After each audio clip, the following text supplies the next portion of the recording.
Hallo, ihr Fahrradschrauber, ich bin Wolfgang, ein leidenschaftlicher Biker. Zum Thema E-Bike habe ich mir als alter Modellbauer eine kostengünstige, aber geniale Lösung einfallen lassen. Mein Motto: mache aus deinem Fahrrad ein E-Bike mit Wolf Anti-G-Power. Materialkosten ca. 250 bis 300 Euro, ein Akkusatz ca. 150 bis 200 Euro.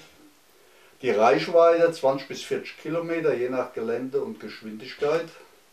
Mehrgewicht inklusive Akku 2,5 Kilo. Einbauzeit ca. 8 bis 12 Stunden. Kraftübertragung 50 bis 150 Watt bei 0 Grad bis 3 Grad Steigung. Jedoch maximal 600 Watt.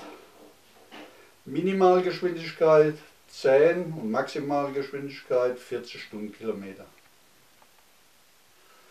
Der Gedanke, die Idee: Trainingsumstand, Unlust und keine Motivation wirken sich immer auf die Schwerkraft aus. Es fällt schwer, wieder in die Gänge zu kommen. Deshalb ist der Umbau auf Wolf Anti-G-Power der richtige Schub, um wieder mit Lust zu biken.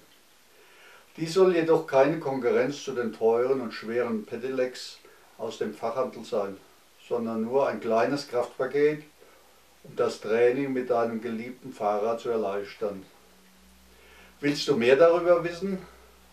Kannst du bis Oktober dieses Jahr dieses Video nochmal anklicken und unter einem bis dahin noch zu erstellenden Link alle Infos, Teile, Bezugsquellen, Fotos und Zeichnungen herunterladen.